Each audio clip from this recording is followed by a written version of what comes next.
Welcome on into 19 on the Clock, your Tri-State High School and College Sports podcast. I'm your host, Brad Pushkar. Joining me, as always, is my co-host, Jackson McCarty. Jackson, I'm glad to be back after a week away. I know I missed the start of Ohio high school football playoffs, but I'm here for Kentucky, and that's all that matters. Exactly what matters. Unfortunately, I am barely here for Kentucky because the first round was kind of brutal. But last week, we continued our nomadic trend via hosts. Yes. The lovely Austin Brisky joined me for an episode and had great fun. Now we've brought the nomadic part of the location back this week. Naturally. Being off the levee because Bengals now is on a bye. Well, the Bengals are on a bye, therefore the show is off. So we will be back at the levee next week. Mm-hmm. Super excited for all that good stuff. But in the meantime, you've got games from all around the Tri-State. Mm-hmm. We've got Indiana, Ohio, and Kentucky to talk about, all in playoffs right now for the high school side of things. We've got plenty of college ball to talk about still. And we're going to get a little bit into some coaching changes and discussion across the greater NCAA as a whole. Mm-hmm. But first, it's November, and that means we're playing basketball. Gimme the basketball. gimme the ball. Oh, I was going for a like that. Basketball. Well, yeah, you're going there. Yeah. I love Tim Robinson, so I go with my favorite sketch from SNL ever.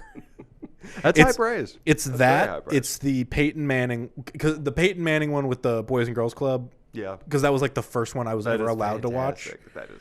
I know my parents recorded it on, I think, a VHS for us to watch the next day because I couldn't stay up that late. And I was like, oh, I like Peyton Manning. I want to see in third grade. But yeah, we're playing basketball. And Cincinnati, Xavier, and KU, all starting off their seasons. Men's team for Cincinnati played WCU on Monday, 194-63. Take that. I'd take that any day, including Sunday. On the women's side of things, did come off to not a great start, losing 85-88 against Lehigh, the Mountain Hawks. I will say, first game of the year. Doesn't matter. No. Well, and it was also no D. Alexander. No D. Alexander. You have to temper expectations when your incoming 5-star is not able to play. Yeah. So I'm it's not a throw the pitchforks up and light the torches situation there. Xavier on the men's side, 66-62 over Marist. On the women's side, 53-46 over New Haven. So 2 wins for the Musketeers. Double. The Norse kicked off 126-69 over UC Claremont. Yes. They are going to be playing Tennessee in Knoxville on the 8th, Saturday. And then the women's side of things has not played yet for NKU. They are playing Marshall on Thursday at 6 p.m. So the day this comes out. In Marshall. Yeah. Yeah. Correct. And then they'll be playing Louisville on Sunday. Some good games. Their first home game will be on November 19th, actually, too. Beautiful. Obviously, we keep these brief. It's too early in the season to really divulge too much into it, especially with football still going on. It's one of those things where, it's hard enough to balance the fall sports. No kidding. To add in winter sports on top of fall sports. No kidding. But we're going to keep an eye on things. We're going to see how, when Cincinnati has a blowout in non-conference over a ranked team, we'll want to talk about that, or something crazy happens with Xavier. It's going to be a monitor the situation as it goes type thing. But probably middle of December is when we'll really kick up. Obviously, Crosstown Shootout will be coming up then as well. Everybody's favorite rivalry game of the year. Electric. And of course we'll be covering that ad nauseum on that front. But like we said, we are kind of completionists on this podcast to where we want to finish out this football season strong always before we can invest all the time that's required into the basketball season. You know how much we love football here. Oh, absolutely. I cry about it every week once the season's over. That's become ritual. I know you do. You got to stop calling me when that happens. Point being, we have 4 games I want to talk about, 3 of which are in Ohio, 1 of which is in Indiana. Like I mentioned at the top of the show, do want to hold off on the Kentucky teams purely because week 1 is a lot of number 1 versus number 16. Sure. It is a tougher situation to really draw out, but next week we should be in line for a lot of good matchups. Should be able to put quite a few of them on the podcast. Love that. So, and I'll say this, first game you put in here, great matchup. Electric matchup. This is one that I called the game of the slate, assuming we got to it last week. Mm-hmm. And Austin Brisky said, okay, I'm going to let you go shoot it then. So I will, fortunately, get to be at Winton Woods and Princeton this week. Beautiful. A game that I really couldn't draw up much better in my mind's eye. These are the 2 exact teams I wanted to see play each other. Yeah. Because they are both in such weird positions, and I know they're both very talented. But it's like I want to see a weird off. You know what I mean? I want to understand which one of these teams' identity is more is capable of enduring the most chaos, essentially. Okay. We'll start. Which immovable object can Yes. withstand the most unstoppable force? Or maybe even maybe it's not even an immovable object. It's just like there's so many question marks around both of these teams, but they both continue to win and persevere. Okay. They're the engines that can. And, eventually one of these engines has to stop working. Eventually one of these little engines can't. Exactly. Yeah. Exactly. So we'll start with the Warriors of Winton Woods. They are 9-2. Their 2 losses combined 9 points to 2 very good teams. Yeah. Kings, they lost to by 2. Anderson, they lost to by 7. Nobody stays within 1 score of Anderson. Yep. So that game, and that's the closest it's been between these 2 teams in 2 or 3 years. And I would argue last year's Winton Woods team was the best Winton Woods team I've been privy to seeing. So still year-over-year growth, at least figuring out how things change with the Raptors. An impressive setup all the same. Their playoff win to this point in the year, Little Miami by 33 points. Did that last week, obviously. Mm-hmm. Quick defensive numbers you want to know about: 28 sacks, 29 interceptions, 7 forced fumbles. So they're a relatively productive team in terms of taking the ball away, but they don't super lean into one or the other. About to pick a game, a little under a forced fumble a game. It kind of ebbs and it flows and whatnot. So the names you need to know: a guy that we've talked about since the beginning of this podcast. Mm-hmm. Bryshon Brown. Yes. He was afforded the opportunity to grow as Winton Woods quarterback in hopes that it would lead to a championship caliber team when he is a senior. He is now a senior. Mm-hmm. And right now he obviously leads the team in passing yards with over 2,100, also leads the team with rushing yards with over 400. I think that there's a little bit of a disconnect between what was supposed to happen with the talent around him. I think that he is a very talented quarterback, but I think that maybe he kind of fell right in between classes. Okay. Where it's like, hey, these numbers would be a lot better had he been a fully grown senior last year and it worked out, or if he was a junior this year and had next year to grow with the rest of his guys. I think it was just a situation of unfortunate scheduling. Sure. And unfortunate ages, truthfully. But when you look around him, I don't want to mispronounce your name, but Zephaniah Smith is what I'm going to go with there. Jace Ridgway, Isaiah Garrett, all have more than 250 rushing yards. Garrett has over 300. They all have a combined 13 touchdowns. The committee approach is real there. They love to spread the wealth, but that more worries me in situations like the playoffs that you don't have a guy that can take over. I would say that it's probably Isaiah Garrett based on what I saw. Okay. But if you've got 3 running backs, there's a big difference in having 2, somebody who's your goal line back and your speed back or whatever. But 3 just strikes me as, we're just not always super comfortable with how our run game looks. Could I make the argument that it could just be more of a stamina, endurance, worrying about just keeping, when you have 3 guys, you're using 33% of the energy in a night versus 2 guys using 50% each, that, you have if, say Ridgeway breaks off for a crazy run, he can sit for a couple of, he could sit for a drive because he just ran 80 yards, and then Smith and Garrett both take over as like a, duo in that sense. That's just the only thing that it reads to me where it's like, oh, you're spreading this out pretty evenly, that I don't know if it's necessarily we don't feel comfortable with it per se, but just rather I want to make sure my guys are as healthy as they can be to perform to the top level whenever I use them. Let's test this then. Okay. So in the Kings box score, the leading rusher was Bryshawn Brown, 11 rushing yards. Well, yes. And now these I'm getting in the box score. Just so that way we like actually have some. Yeah. But we do still have the Anderson game. Hold on.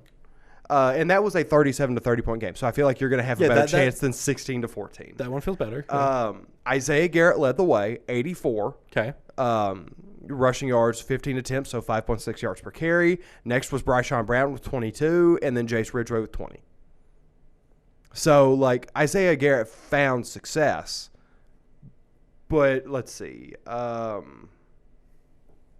would say now if you go back another, I wonder if it's more matchup based. So Isaiah Garrett had 0 rushing yards until the Anderson game. He's had 84, he's had 70, he's had 176. I was not aware of that. Okay. So maybe everything that I was just talking about, maybe we can throw that out because maybe Isaiah Garrett has just claimed the throne. Yeah. And an injury or a something that had led to an issue leading up to his season. Because, 176 last week, understandable. It is Little Miami. But, like, that is the kind of player you need for this playoff run. Yes, absolutely. Check that out. So there we go. Yeah, my bad. I apologize. I'm glad that I got to the box score. You telling me to bring my computer in here really came in clutch. Hey, look at that. Love that. Okay, Finally. Cool. So put a big star next to Isaiah Garrett's name for this game. Okay. As just discovered by me, I apologize again. Other names you want to know: John Travis, over 900 receiving yards, 8 touchdowns. Javion McKinney-Cooper, 8 sacks, 7 tackles for loss. And then Kayron Doherty, 4 interceptions. Okay. Well spread out team. We'll break out kind of what it looks like a little bit more against the Vikings, but we need to talk about Princeton first, right? Yes, absolutely. 8-2, they won the GMC. Their losses are it was a 41-20 game against Moeller, and then 14-6 against Middletown to end the year, which you correctly predicted. You were on the Middies, congratulations, and you were on Lakota East, who won the Battle of Lakota for the first time in years. You were on a hot streak. Delayed celebrations for me, but let's go. Yeah, you were on a hot streak, brother. You figured that one out. All right, so they got the bye for the playoffs, and then some of their most notable wins throughout the year was beating Lakota East by 35 and West by 17. Like they that middle part of their schedule, they looked unbeatable. Yes, and it was genuinely other than the Moeller game, but whatever. Overall, you've got 33 sacks as a unit, 95 tackles for loss, which is just absurd. 6 forced fumbles, 3 interceptions. If there's one thing that I'm going to continue to isolate for Princeton, saying, hey, I want to see more of this, it's more turnovers. Sure. Nature of the beast. The guys you need to know, we know that their passing game is bizarre. I don't want to call it non-existent, but it's certainly not something they lean on. Loris Barnes right now is the head honcho, if you want to call it that much. 677 passing yards, just shy of 50% completion rate, 9 touchdowns, 9 picks. Zion Neal, they've been letting throw it a little bit. He's over 200 pass yards, but he's at 47% completion rate. He's got a pick, but not a touchdown. His breadwinner really is his rushing game, over 600 yards there, almost 10 yards per carry. And then 10 touchdowns. Solid. Yep, dude gets it. Landon Myree, I will say, it worries me how the fact that this passing situation isn't working because Landon Myree is too good of a player to not include. Like heavily. I joked with Austin Brisky, I think off camera, but I might have done it last week too, that you might as well just use Landon Myree as your quarterback. Like just let him go be Wildcat because he's capable of handing it off, and I want the ball in his hands. Okay. Like it's become a situation where it's like I don't know what what Princeton's going to do. Maybe you don't make those changes, those dramatic changes in the playoffs. That feels like a bit of bad karma and a little bit of not trusting who you are. But a little bit. It's an offense that gives me a headache, and I don't even have to plan for it. So to be Winton Woods, to have to worry about it, knowing that the passing attack is probably going to remain at bay, but the rushing attack and the multitude of how they approach the game is just such a nightmare to deal with. Yeah, absolutely. Yeah. So let me ask you this then. Does the passing game warrant enough worry for you from Princeton that you think Winton Woods would be the favorite going into this? I would say so. I would like coming into this. I would think that because I'll say right now, I would pick Winton Woods. Yeah, and that's fair. And we might have a sweep, because I'm tempted to say as much and agree with you. But my logic is just Princeton. The whole way through the year, everybody was just like, "Oh, this is a fantastic team." Wait till they figure out the quarterback situation. Wait till they get comfortable with the passing game, and it still hasn't happened. Now, there is another kid that I don't have the name offhand, but there's another kid that they use as a quarterback that maybe you could try to shift in there on that roster. Okay. But again, you've gotten to 8-2. You got to buy in the playoffs. You got this. You got this right. Far. Why try and mess with it? And unless you are in a bad shape at halftime, or we're a spot where you're like, nope, we got to try this and be different here. I think you just have to commit to who you are. But to circle back to the original question, yes, I would consider Winton Woods the favorites in this game. Okay. Even with it and it being a neutral site too. I mean, it's just Fairfield. I know obviously when you're in the tri-state, it's splitting hairs, but it's not a true home field advantage for Princeton either. So getting that neutral site game, I think, kind of wipes all that out, and I think Winton does just hold a little bit of a natural advantage there. Okay. So let's move over to a Division II game. Yes, Harrison and Kings, two teams that I think we spent a lot of time talking about Kings at the beginning of the year, and then that kind of faded off. A little bit. Because I believe they played Anderson week 4, maybe. And then their schedule lightens up. You'll be surprised to know that they have just continued to win. The only game that they lost was the Anderson game. Yes. Even though they are billed as the home team, we're going to go ahead and start these notes with them. They are 9-1. Their lone loss 49-24 to the Raptors. Their best win, Winton. We already talked about that game a little bit. Did a fantastic job holding the run game to a minimal. 16-14 there. Okay. As a team, over 1,300 team rush yards, 27 touchdowns on the ground, 17 sacks as a defense. Grant Nuri, I think the most underrated quarterback in the tri-state. Okay. Not best, not I'm just isn't getting his flowers. Correct. Because last year, I remember watching Grant Nuri and being like, as a senior, he should be solid. That's what came to mind. He's become arguably the second best quarterback in the ACC. I would give Anderson the top spot, and then it would be him or Bryshon Brown, and he's got better pass numbers by a little bit, and I believe more rush touchdowns as well. He's got one more rushing touchdown, 20 more rushing yards.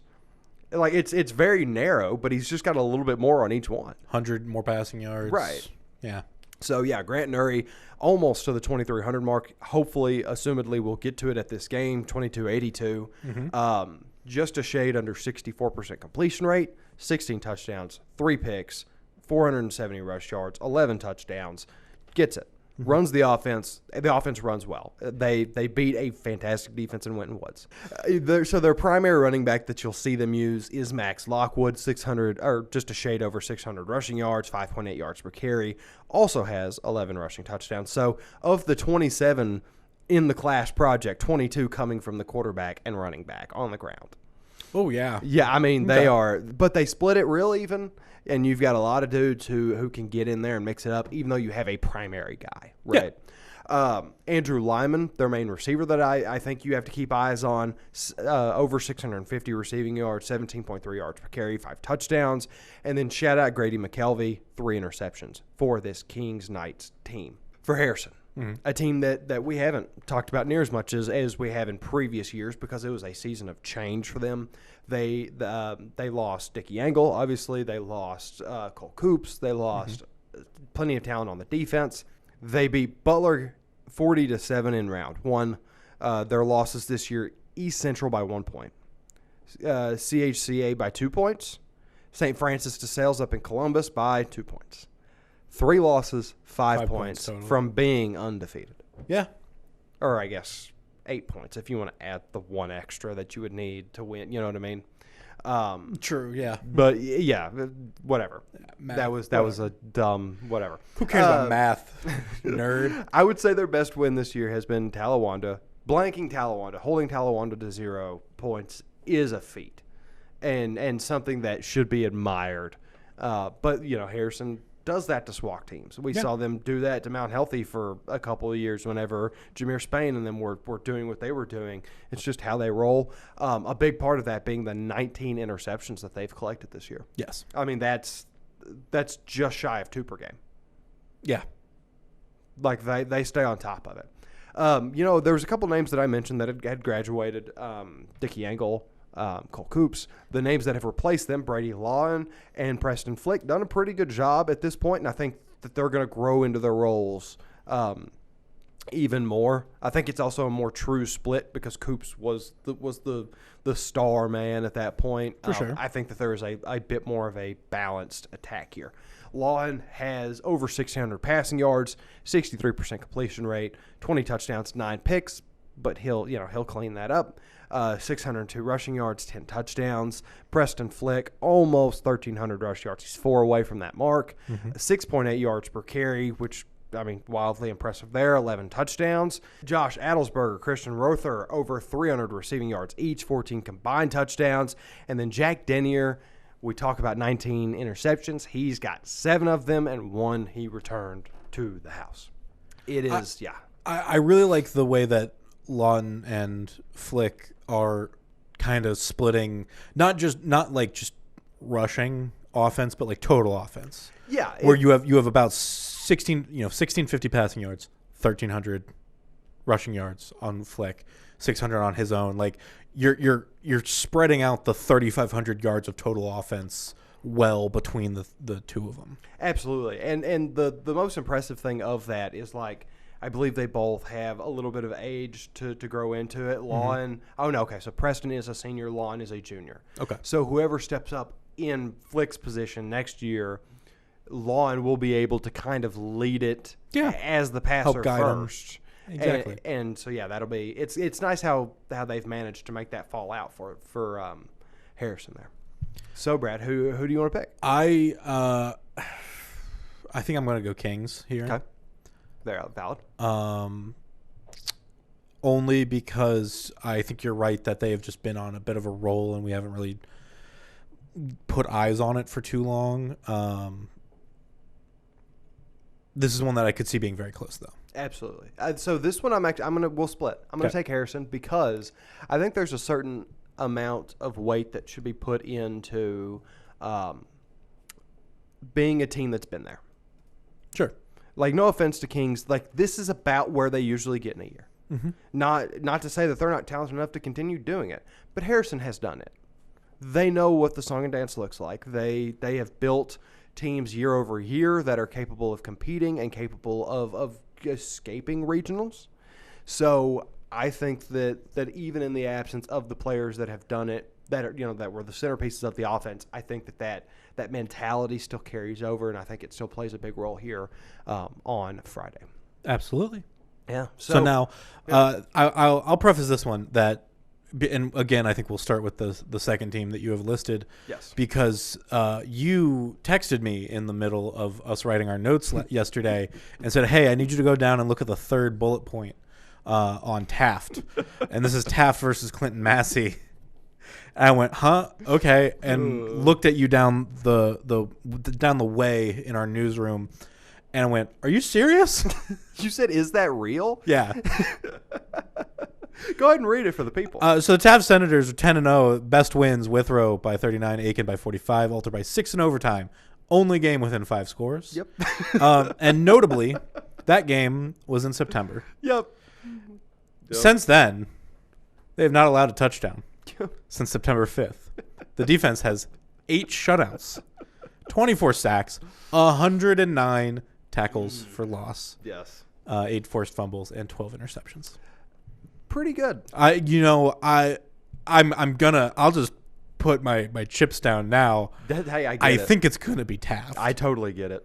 And like, I want to I want to at least say the names. I won't spend the whole time doing the stats. But Monsana Torbert, 1,700 pass yards. Kid's been on fire. 26 touchdowns, not a single pick this year. Beautiful. Monsana Torbert, take a bow.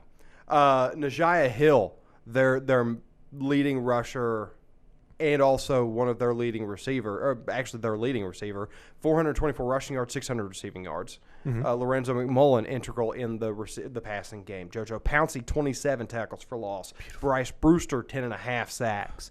A complete unit. And, like, don't get me wrong. They are a league of their own in the CMAC, right? Like, and I think you do have to preface with being like, there is talent in the CMAC. Absolutely. It is not a playoff-rich conference. No. Nature of the beast. But Taft beat Alter, who's a very good GCL South team, or a GCL co-ed team, rather. It took them to overtime, but it was super early in the season. They were still working through the portions of their year to be where they wanted to be, and managed to close the job out. Yes, absolutely. And really, like, if you want to get concerned about Taft and being like, well, they played a CMAC schedule, I understand it. I don't understand it yet. Because of who they're playing, it's kind of the same narrative, right? Clinton Massie, the Falcons, they are 10-1. Their lone loss is to, I believe, Dresden. I think it's Dresden. Dresden Tri-Valley. But it was a big one. It was 35-0. You have to make note of that. They beat Taylor 51-21 in the playoffs. Their best other win, Goshen by 25. They made easy work of their conference to essentially be undefeated outside of the Dresden Tri-Valley game. But you've got 15 sacks, 6 forced fumbles, 12 interceptions, 43 rushing touchdowns is what I think will possibly create the chaos here because they have 6 players with at least 3. So consider the wealth spread. The names that you want to watch, Caden Zantine is their quarterback, 642 passing yards, just a little bit over 50% completion rate, 10 touchdowns, 3 picks, over 200 rush yards. He is one of those guys with at least 3 touchdowns. Tristan Trampler, 1,300 rush yards, 7.6 yards per carry. 20 of those touchdowns belong to him. Andrew Smith, almost 500 receiving yards. He only has there's only one passing touchdown that hasn't gone to him.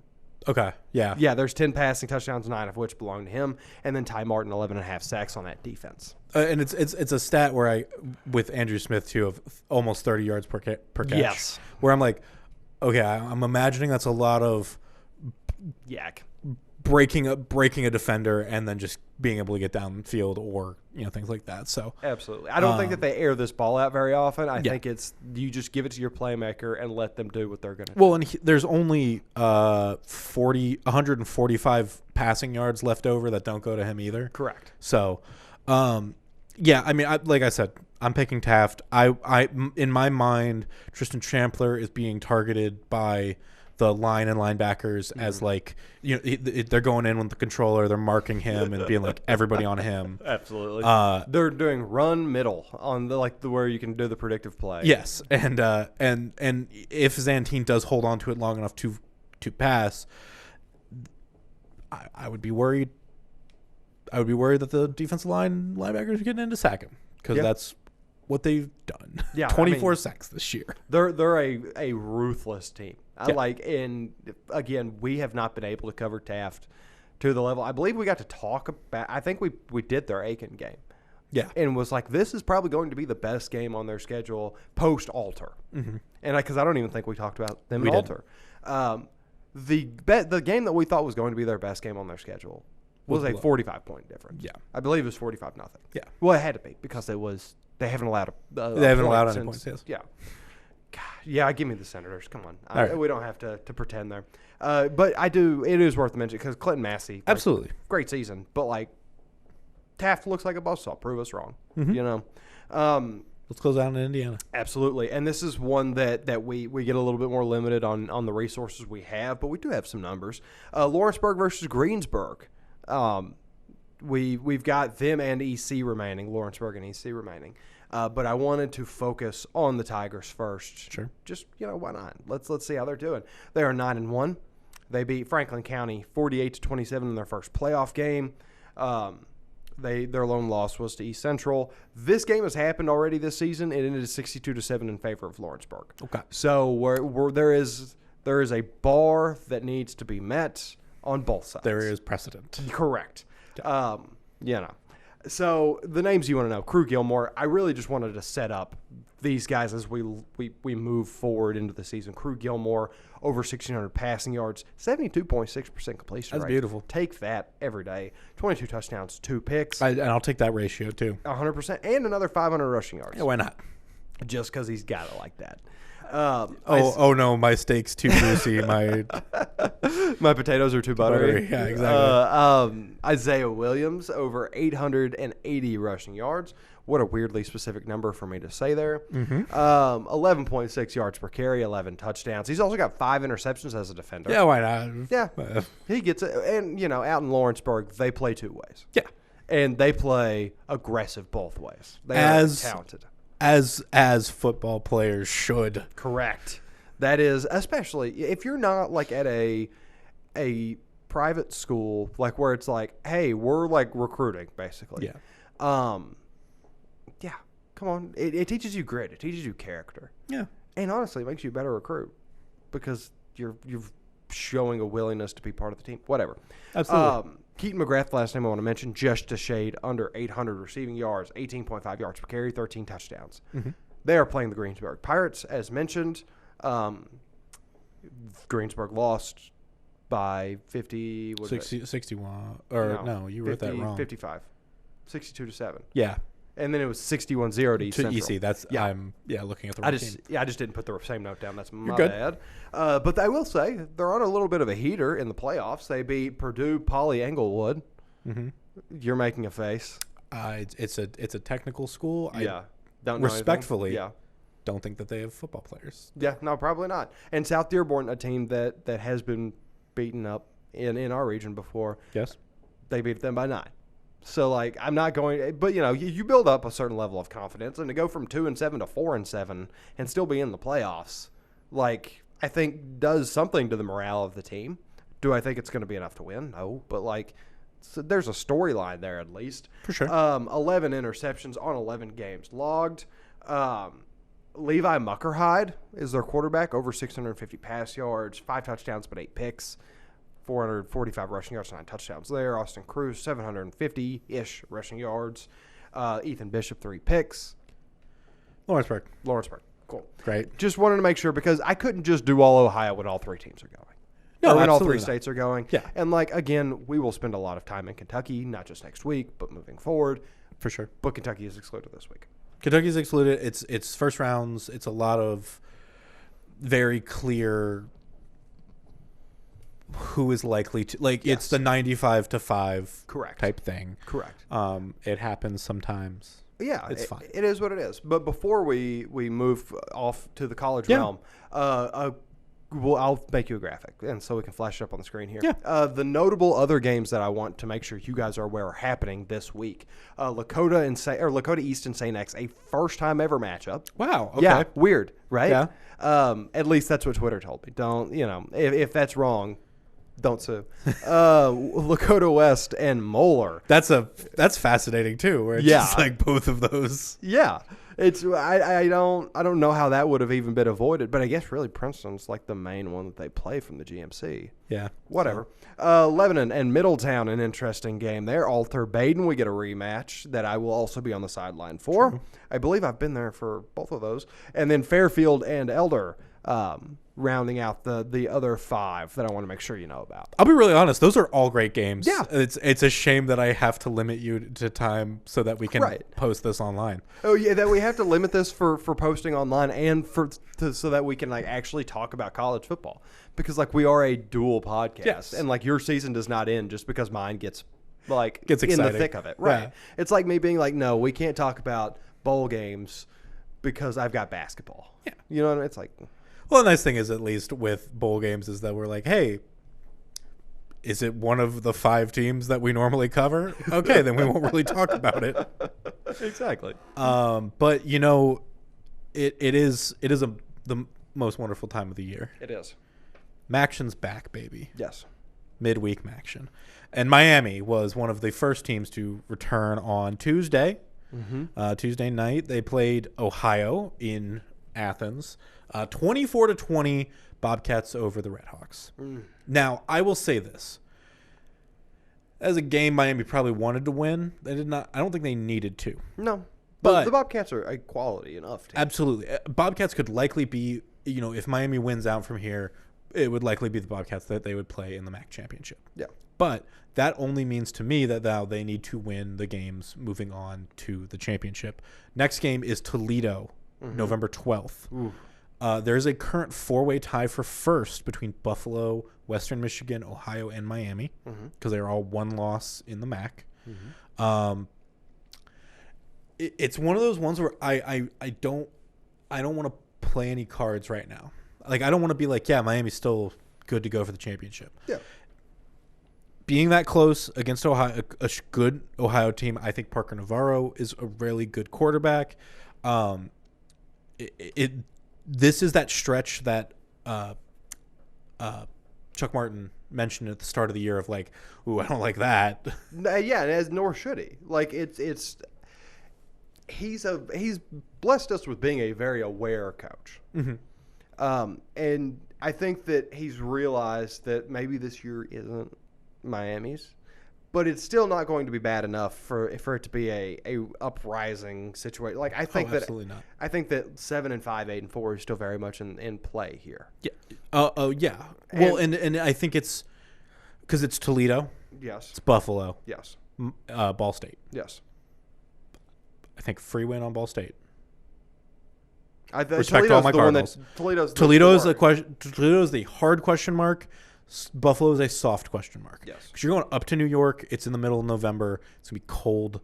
I understand that we are in the Midwest and we are used to that, but that is a different kind of cold than it is here. It absolutely is. Also, just got to looking at the schedule. We get NIU in Toledo tonight, so I will be watching that. Hey, 7 p.m. Yeah. So, yeah, I mean, those are going to be games to watch out for.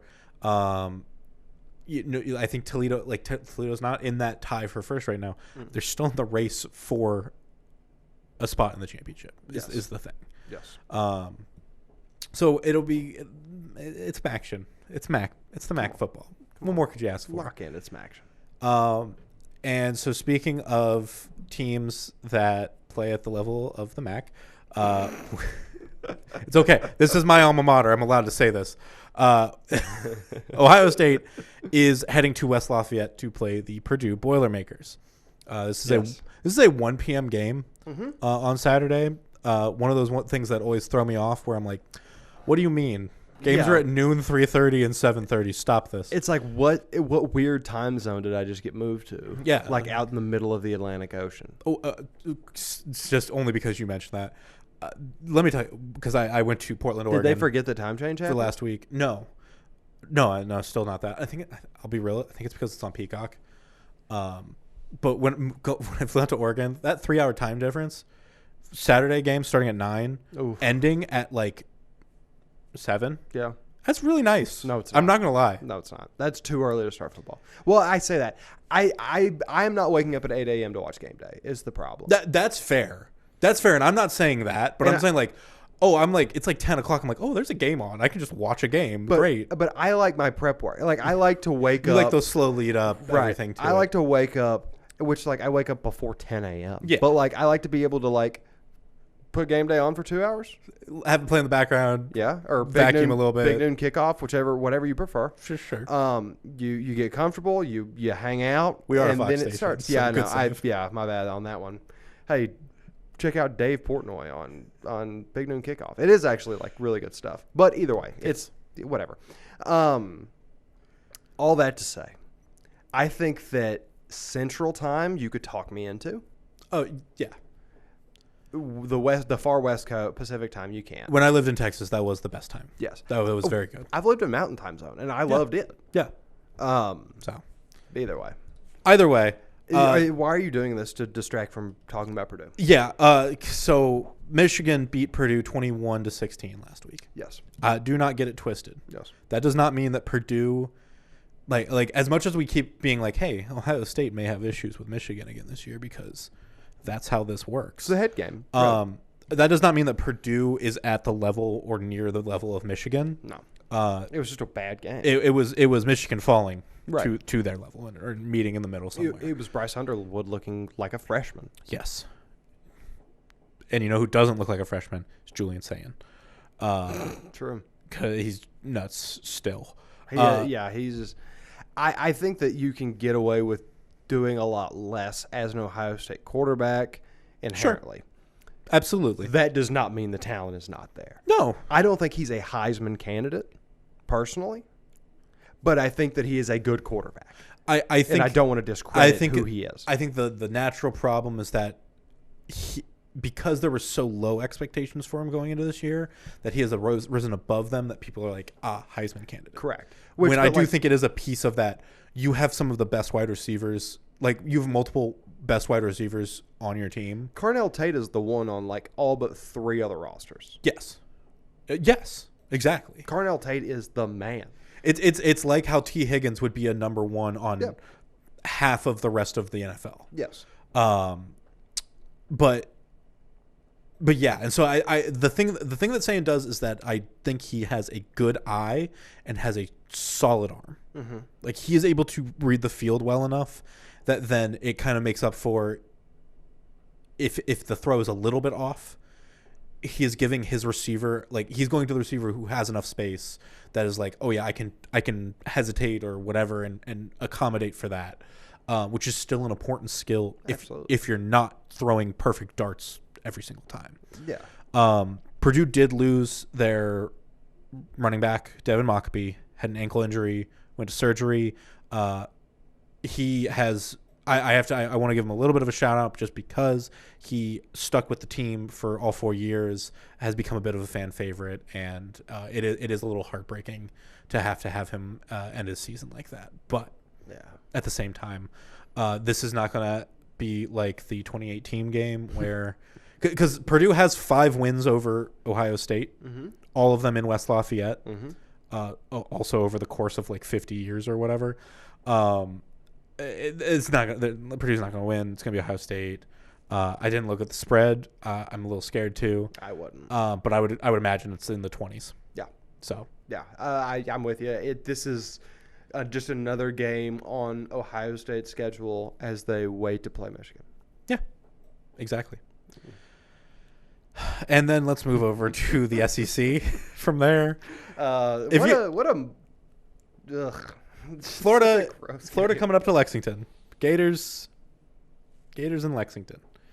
I think that despite the fact that Florida fired their coach this year, Florida is still the winner on paper. Yes. Now, Kentucky did make another SEC team fire their coach this week. So let's talk a little bit about coaches. Well, briefly, let's go for it. Just so that way we can get this game out of the way. Yeah. Sorry to Kentucky fans. Like, if you listen for our Kentucky analysis, we have failed you. But just because we have spent most of the season making fun of Zach Calzada. But but we've also been hype on Bully guys for Cutter Bully, but for like an hour. But whatever. But he shows promise. He's just not. Zach Calzada was supposed to be an answer when Cutter Boley is more of a, this is a prospect. If Zach Calzada has ever been your answer, you failed your test. Like, after watching him whenever he first started at A&M, it was like, can't, whatever. Either way. His stuff at Incarnate Word last year was not great either. Yeah, that's what. Yeah, we've talked about this. Yes. Either way, I just wanted to quickly say I do think Florida wins this game. Yeah. I think Kentucky could have the favor returned to them this week. Okay. And now we can roll right into your. So Hugh Freeze, head coach of Auburn, was fired November 2nd. He is the how many bullet points do I have here? 5, 10, 13th coach fired essentially since last season. Because there are 2 coaches that will be included in here who were removed in between. Like in between the seasons. Yes. And we'll mention that as it goes, because it's really 11 coaches who were fired for on-the-field product and 2 who were fired for off-the-field product. Do we want to just go ahead and say the off-the-field guys to remove them from the schedule? So Troy Taylor, head coach at Stanford, was fired March 25th for reportedly bullying and belittling female staff and wanted a compliance officer removed for... I think basically calling him out on what he was doing. Right. No, don't do that. Yeah. Get out of here. Go home. He was also 6-18. So, and then Andrew Luck came in and Frank Reich came in, and they're looking to hire a coach for next year. Is how it is said. Year-long interim, Frank Reich. Kent State promoted Mark Carney on October 30th this year from interim because they had fired Kenny Burns, who was 1-23 in April for violating university policies, including how he used a personal credit card. Strange. Very strange. Weird setup. So the big thing is that a lot of these firings have been in the Big 2, SEC Big 10. Yes. So let's look at some SEC ones. Hugh Freeze got fired from Auburn. He was 15-19 in his time there. He got fired after the loss to Kentucky last week, 10-3. Which, let me tell you this: he is touted as an offensively minded coach. When your offense puts up 3 points on one of the lower end defenses in the SEC, what are you doing? Yeah, it was. I think he knew he was done. Was the problem? Well, he got. He's not a resilient coach. Is the problem? Can I say this? And I will, whether you tell me I can or not. I really hope a school doesn't hire him again. Somebody will. It'll be a because here's the thing. This is the first time he's getting fired and getting a buyout. Yeah. Because every other time it's been fired with cause. Mm-hmm. Liberty. No. Well, okay, sorry. He didn't get fired from Liberty. But he left and didn't take a buyout. Dismissals. Yes. Okay, I'm understanding. Ole Miss, he was respectfully one of the... Not respectfully. well, he was one of the first coaches to figure out how NIL worked. Yes. Well before NIL was a thing. Also was not one of the first. Dating back to Pony Excess. But then also was like very loud. And yes. Yeah, he was like obnoxiously like, hey, you want the bag man to come drop the money off to you? Yeah. In Sankey's office. Yes. And I think when he got hired by Auburn, it was because he had beaten Alabama, the Nick Saban Alabamas twice. Yep. And everybody was like, well, that's what we need. We got a Saban stopper on the loose. But it's like, was it really him or was it just kind of luck? Yeah. Man, so then this was the next firing in the SEC.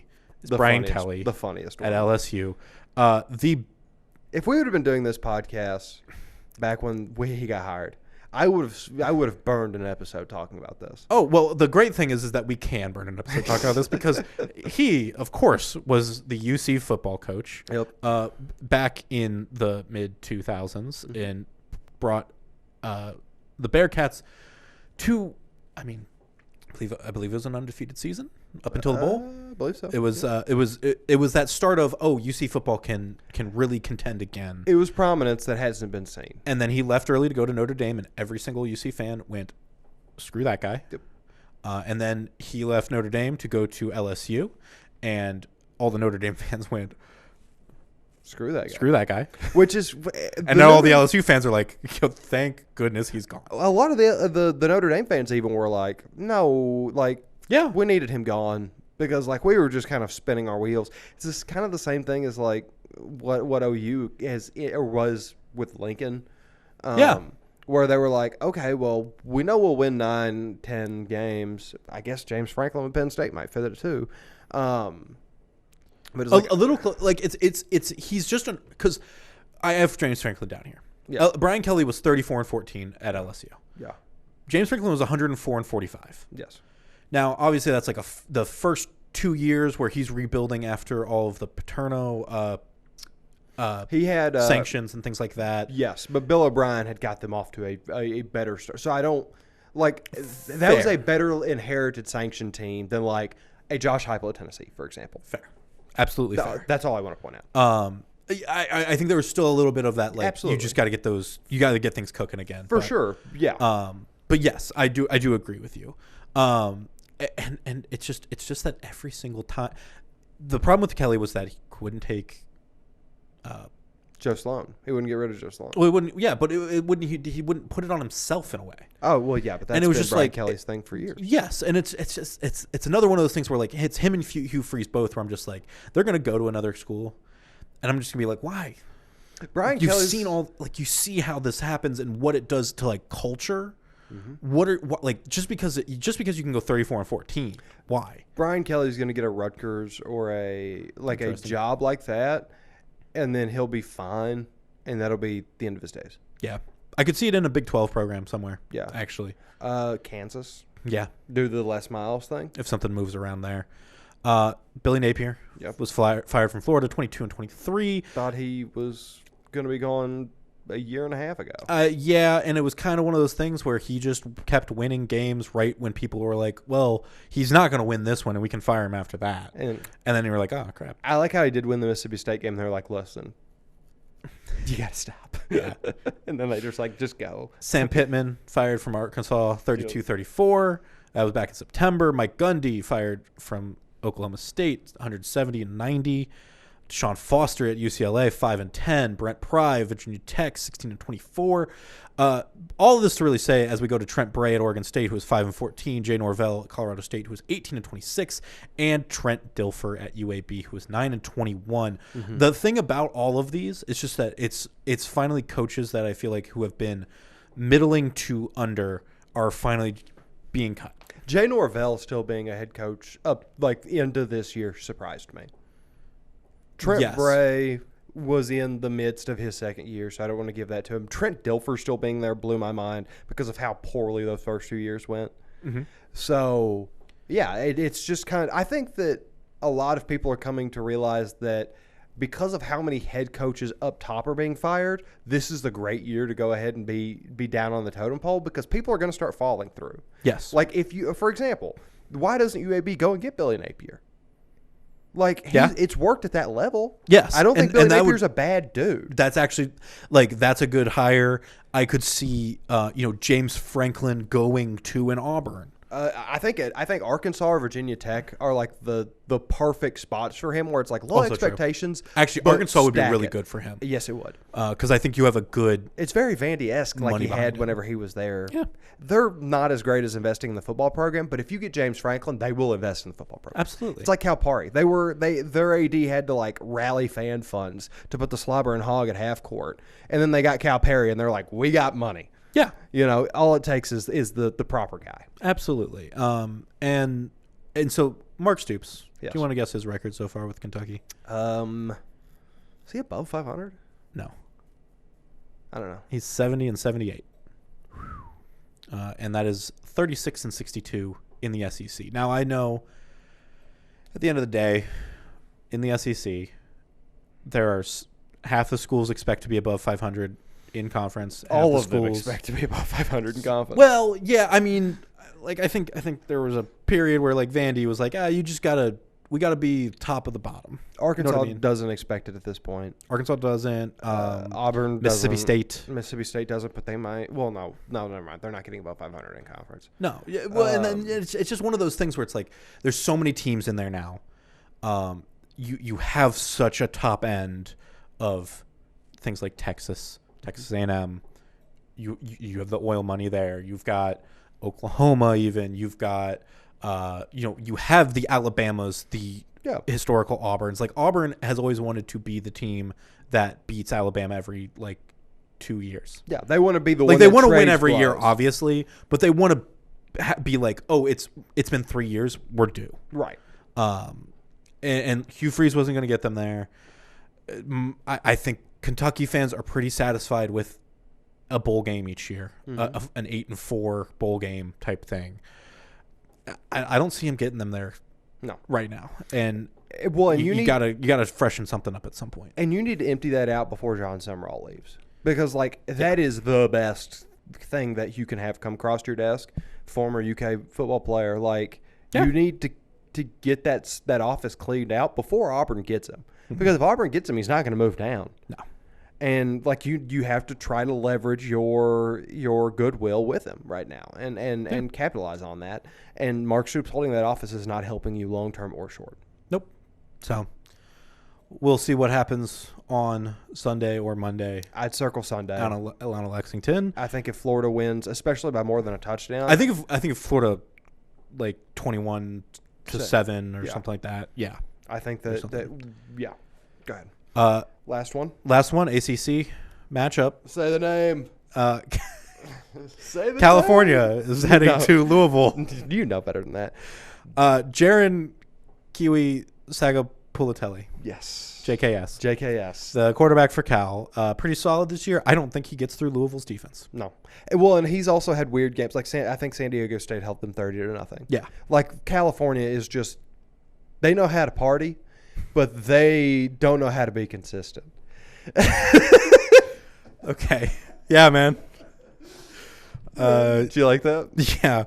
Well, Louisville will be sipping on gin and juice with a 20.5-point spread. That's beautiful. That was the worst thing that we've done on this podcast. No, I mean Louisville again. Louisville's defense, as we've said, as I said, the last time I was on here, getting nuts. Yes. They're crazy right now. Yes. They ruined Carson Beck. They ruined him, to the point of I was genuinely worried about him in a press conference last week. Yeah, he was crying. I was like, he was crying, being like, Shannon Dawson doesn't call good plays. Yeah. That is what the Cardinals did. Yeah. I mean, so good on Louisville. That's their handiwork. Shout out Jeff Brom for destroying a man's spirit. But yeah, I don't see as much as the offense has some struggles, and they weren't mentioned they were put in the college football playoff rankings as well, as they should have been. As they should be. I don't see them making a deep run in that playoff bracket because I think the offense still needs to make one step further. Yes. And you're a great team. I think it's a good team right now that has a fantastic defense. I don't think that it's coming by way of quarterback. Yeah, it's not right now. I'm out on that. Question. Yeah. Or surprise. Think it will still be an interesting game. Still one that I want to watch. Shocked that they didn't move Indiana Penn State out of the big noon kickoff lineup. I don't think they'll ever do that. But that is our big noon game here on FOX19. Yeah. Indiana, as I said, Purdue is my alma mater. I have to give props to the Hoosiers for being as nuts as they are this year. Coach Sig is legit. Yeah. And especially to do it back to back like this. Yes. The only thing that kind of sucks in my mind is that we don't get to see him be there for that long, because he is older, and the anticipation that he retires within the next 5 years. How old is he? Is relative. Oh yeah, next year he is of retirement age. Yeah. So for most normal people. Right. So 5 years is not a shocking expectation. Yeah. Especially whenever he's been winning all over the country for 40 years. Absolutely. Either way, if you haven't been able to watch Indiana, this is going to be a really good showcase to understand what Ohio State's probably going to be dealing with in the Big Ten title game. Yeah, absolutely. Because they're playing Penn State, who fired James Franklin. Yep. I think has fallen apart without him as well. But that was kind of the goal. And that was kind of it. Just reset from there. Iowa State at TCU at 3:30. And actually kind of fun game. Nebraska at UCLA at 9. All the way in on that. Yeah. Even though UCLA, the steam's gone. UCLA put the foot all the way on the gas, kind of ran out of gas. But I think that there could be some fun backfires from the engine somehow. Well, and no Heisel's still fun. Yeah. I think Stanford, if Andrew Luck wants to get real weird, he should call Jerry Neuheisel and see if he wants to be his head coach. That'd be messy but fun. But that's the electricity of it. Yeah. You're right. I like that actually a lot. Yeah. Like, come on. It's like you're very clearly innovative enough to beat good teams. Like, he got James Franklin fired. Yeah. That offense got James Franklin fired. And, like, they had him lifted up like the water boy, dude. Like, there's belief to that guy. I'd make that call. Yeah. But that's all we have for this week. Absolutely.